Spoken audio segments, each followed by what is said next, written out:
Next अब हम discuss करेंगे कि फंजाई बहुत ही इंपॉर्टेंट प्लांट डिजीजेस कॉज करती है। प्लांट्स के अंदर ऑलमोस्ट 70% जो मेजर डिजीजेस होती हैं वो फंजाई की वजह से होती हैं और ये एक एपिडेमिक की फॉर्म में होती हैं। जैसे आजकल कोरोना एपिडेमिक है, in the same way fungi की वजह से भी जो डिजीजेस हैं वो एक एपिडेमिक की फॉर्म में आती हैं। और ये दो तरह से प्लांट को इफेक्ट कर सकती हैं, या तो प्लांट के किसी स्पेसिफिक टिश्यू को स्पेसिफिक पार्ट के ऊपर अटैक करती हैं, या फिर ऐसा होता है कि पूरे के पूरे प्लांट के अंदर फैल जाती हैं और उसको ख़त्म कर देती हैं। अब जब फंगल अटैक होता है तो इसकी वजह से प्लांट की ग्रोथ जो है वो डिक्रीज हो सकती है, रुक सकती है। इसके अलावा प्लांट के स्पेसिफिक पार्ट डैमेज हो सकते हैं, या फिर अल्टीमेटली पूरा प्लांट ही ख़त्म हो जाता है। प्लांट के अंदर इन्फेक्शन तब होता है जब फंगस के हाइफे स्टोमेटा के थ्रू, प्लांट के ऊपर कोई पोर्स हो उसके थ्रू, स्टेम के ऊपर कोई पोर हो उसके थ्रू, या फिर कोई भी वाउंड जख्म प्लांट के ऊपर हो जाता है, किसी कोई मैकेनिकल इंजरी हो जाती है, इन्वायरमेंटल हार्म की वजह से कोई इन्फेक्शन प्लांट पे हो जाता है, या कहीं पे कोई कट प्लांट को लग जाता है, तो उसके ज़रिए से फंगल इन्फेक्शन जो है वो प्लांट के अंदर एंटर होता है। फंगस जो है वो अपने एंजाइम्स जो है वो प्लांट के ऊपर रिलीज़ करती है और प्लांट की जो क्यूटिकल की लेयर होती है, जो प्रोटेक्टिव लेयर होती है, उसको ख़त्म कर देती है और फिर वहाँ पे इन्फेक्शन जो है वो करना स्टार्ट कर देती है। अब जब फंगल इन्फेक्शन ग्रो करता है, या तो वो प्लांट्स के सेल्स के आसपास रहता है, उनके सेंटर में रहता है, या फिर सेल्स के अंदर जो है वो पेनिट्रेट कर जाता है। फंजाई जो पैरासिटिक होती हैं, जो कि प्लांट के अंदर डिजीज कॉज करती हैं, उनकी जो हाइफल ब्रांचेस होती हैं उनको होस्टोरिया कहा जाता है। होस्टोरिया के ज़रिए से वो होस्ट के सेल्स के अंदर पेनिट्रेट कर जाते हैं और होस्ट का सारा साइटोप्लाज्म के अंदर से जो न्यूट्रिशन होता है वो खुद सक कर लेते हैं और अल्टीमेटली प्लांट के अंदर कोई ना कोई डिजीज़ कॉज कर देते हैं, या फिर उनकी प्रॉपर जो है वो कंप्लीट डेथ जो है वो हो जाती है। एस्कोमाइसीड जो फंजाई का फाइलम है, ये प्लांट के अंदर डिफरेंट डिजीजेस कॉज करते हैं, जैसे कि क्लडिंग powdery, mildews, chestnut blight, Dutch elm diseases, apple scab, brown rot. तो ये डिफरेंट तरह की डिजीजेज हैं जो कि डिफरेंट प्लांट्स जैसे कि चेरीज, प्लम्स, एप्रीकोट, पीचीज और नेक्टरीज के अंदर ये डिजीजेज जो हैं वो एस्कोमाइसीड्स के मेंबर कॉज करते हैं। इसके अलावा बेसिडियोमाइसीड्स के मेंबर्स भी डिजीजेस कॉज करते हैं, जैसे रस्ट है, स्मट है, और ये सोयाबीन और बहुत से सीरियल जैसे कॉर्न, व्हीट, ओट्स और बाकी जितने भी ग्रेन्स वगैरह होते हैं इनके अंदर डिजीजेस कॉज करते हैं। कुछ ऐसे भी पैरासाइट्स होते हैं जिनके लाइफ साइकिल जो होता है वो बहुत ज़्यादा कम्प्लेक्स किस्म का होता है, उनका एक होस्ट के अंदर लाइफ साइकिल कंप्लीट नहीं होता, तो वो डिफरेंट स्पीशीज़ में या दो स्पीशीज़ में अपना लाइफ साइकिल कंप्लीट करते हैं और डिफरेंट तरह के स्पोर्स को प्रोड्यूस करते हैं। जैसे व्हीट रस्ट का जो इन्फेक्शन है वो अमेरिका के अंदर बारबरी प्लांट की वजह से उनका लाइफ साइकिल जो है वो कंप्लीट होता है। तो अगर बारबरी प्लांट को वहाँ से हटा दिया जाए तो जो इन्फेक्शन है उसका रेट डिक्रीज कर जाता है, क्योंकि जो ऑर्गेनिज्म होता है, जो पैरासाइट होता है, उसका लाइफ साइकिल कंप्लीट नहीं होता और इसकी वजह से उसके स्पोर्स और ज़्यादा प्रोड्यूस नहीं होते, और ज़्यादा प्रोड्यूस ना होने की वजह से वो बहुत ज़्यादा डिजीज़ कॉज नहीं कर सकता। लेकिन इसकी वजह से पूरा इन्फेक्शन जो है वो कम्प्लीटली तरफ से एक मेंबर को, एक होस्ट को ख़त्म करके पूरे तरीके से इन्फेक्शन को ख़त्म नहीं किया जा सकता। और यही सारा सिस्टम जो है, ये वीट की डिजीज़ जो है वो यूनाइटेड स्टेट्स, कनाडा और इस तरह की जो स्टेट्स हैं वहाँ पर बहुत ज़्यादा है। इवन पाकिस्तान के अंदर भी ये इन्फेक्शन बहुत ज़्यादा पाया जाता है। नेक्स्ट अब हम पढ़ेंगे कि फंजाई जो है वो एनिमल्स के अंदर भी different sort of diseases, different kinds के डिजीजेस करता है। फंजाई डिफरेंट बॉडी पार्ट्स में डिजीज़ कॉज करता है, जैसे कि स्किन, हेयर्स, नेल्स वगैरह को इन्फेक्शन होता है फंगस की वजह से। इसके अलावा डिफरेंट डिजीजेज जैसे रिंगवॉर्म, एथलीट फुट्स, जॉकिच, ये सारी एग्जांपल्स हैं फंगल इन्फेक्शंस की। फंजाई जो है वो स्किन की डेड लेयर के ऊपर अटैक करता है, जहाँ पर कैपिलरीज जो होती हैं वो नहीं होती, जहाँ पर कोई प्रॉपर बॉडी को फ्लूइड नहीं मिल रहा होता, और ऐसे पार्ट पे इम्यून सिस्टम भी ज़्यादा इफेक्ट नहीं करता, जिसकी वजह से फंगल इन्फेक्शन जो है वो बहुत ज़्यादा फैल जाता है। कुछ पैथोजेनिक फंजाई सिर्फ बॉडी पे तब इफेक्ट करते हैं जब पर्सन का इम्यून सिस्टम बहुत ज़्यादा वीक होता है, जैसे कि HIV पेशेंट्स के अंदर जिनको एड्स होता है उनके अंदर भी फंगल इन्फेक्शन बहुत ज़्यादा फैलता है, क्योंकि उनका इम्यून सिस्टम ऑलरेडी इतना ज़्यादा वीक होता है कि कोई भी इन्फेक्शन ईजीली जो है वो बॉडी पे इफेक्ट कर सकता है। यही रीज़न होती है कि जो फंगल इन्फेक्शन होता है ऐसे लोगों को बहुत ज़्यादा होता है। इसके अलावा जो जिनको कैंसर होता है या जिनके ऑर्गन वगैरह ट्रांसप्लांट किए गए होते हैं, उनका इम्यून सिस्टम भी वीक होता है। कैंसर पेशेंट्स को और जिनका ऑर्गन ट्रांसप्लांट हुआ हो, ऐसे लोगों को भी बहुत ज़्यादा मेडिसिन्स दी जाती हैं और इस वजह से उनका इम्यून सिस्टम भी बहुत ज़्यादा एक्टिव नहीं होता। ये रीज़न होती है कि ऐसे लोगों के अंदर भी फंगल इन्फेक्शन जो है वो बहुत ज़्यादा पाया जाता है। इसके अलावा कैंडाइडा एक फंगस है जो कि ह्यूमंस के माउथ और वजाइना में इन्फेक्शन कॉज करती है। तो ये सारे के सारे इन्फेक्शन जो हैं वो इम्यून सिस्टम से रिलेटेड होते हैं। बॉडी के अंदर बैक्टीरिया प्रेजेंट होते हैं, तो इम्यून सिस्टम और बैक्टीरिया जो है वो यीस्ट को डिवाइड करने से रोकता है, यीस्ट को इन्फेक्शन कॉज करने से रोकता है। लेकिन जब इम्यून सिस्टम बहुत ज़्यादा स्ट्रांग नहीं होता तो ऐसे में फिर कैंडाइडा की जो स्पीशी होती है, जो यीस्ट होती है, वो अनचेक मल्टीप्लाई करने लग जाती है और उसकी मल्टीप्लिकेशन की वजह से फिर इन्फेक्शन हो जाता है माउथ का, थ्रॉट का, वजाइना का। तो बेसिकली फंगल इन्फेक्शन के बारे में ये देखा जाता है कि फंगल इन्फेक्शन अनचेक तभी होता है किसी के अंदर, या तो वहाँ पर उसकी बॉडी पे मॉइस्चर बहुत ज़्यादा हो, पानी की वजह से होता है, या फिर इन्वायरमेंटल कंडीशंस की वजह से होता है, या फिर ये इसका जो सबसे मेजर कॉज होता है वो इम्यून सिस्टम का वीक होना होता है।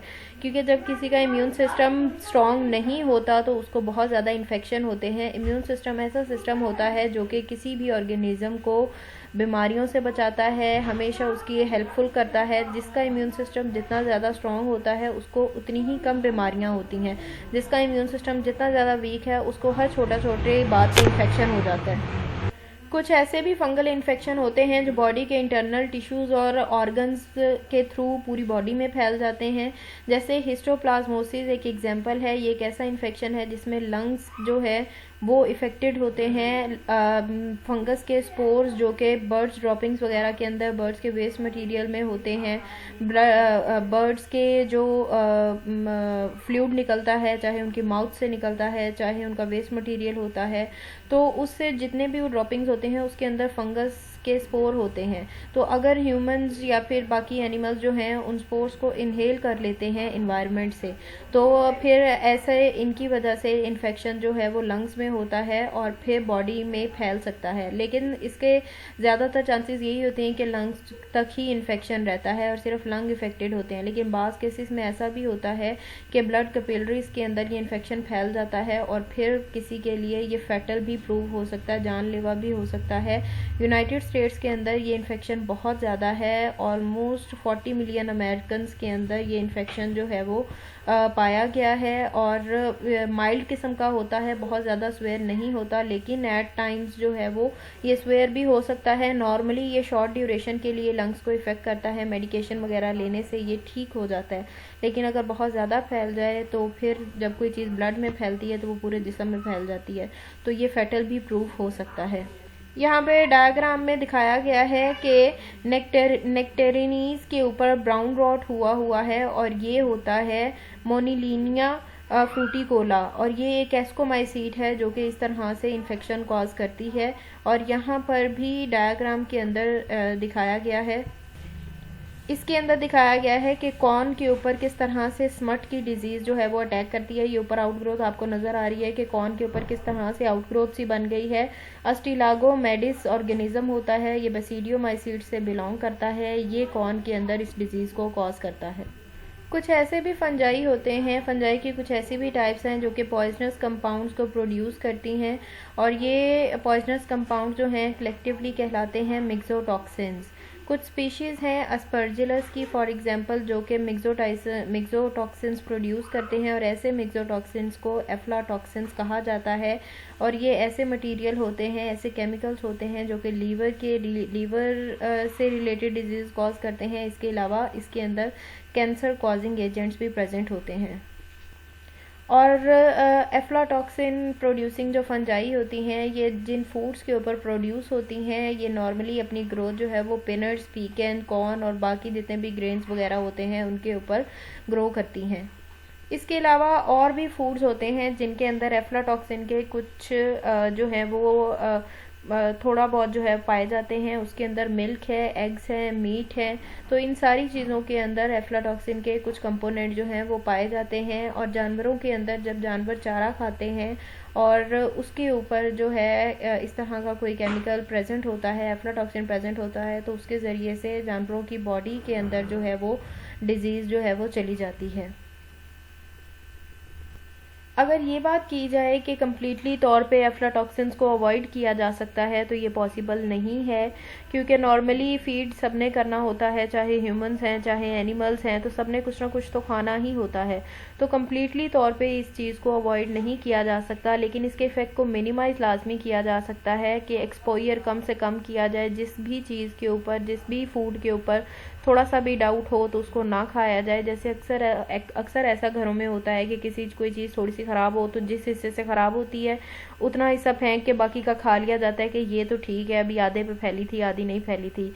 जबकि ऐसा नहीं करना चाहिए, क्योंकि उसका कोई ना कोई थोड़ा बहुत कंपोनेंट जो है वो बाकी के पार्ट के अंदर भी ट्रांसफ़र हो गया होता है।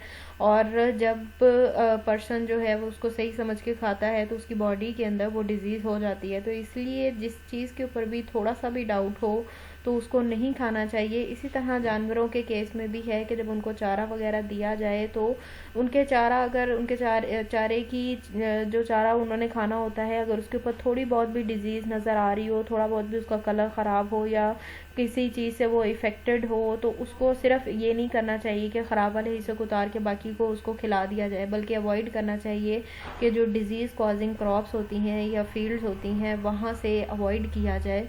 तो बाद की प्रॉब्लम से अच्छा होता है कि पहले ही इन चीज़ों की एहतियात की जाए। तो एफ्लाटॉक्सिन्स को अवॉइड किया जा सकता है, इनको पूरे तरीके से अवॉइड, इनको थोड़ा बहुत प्रिवेंशंस ली जा सकती हैं। कम्प्लीटली तौर पे इसको अवॉइड या ख़त्म नहीं किया जा सकता।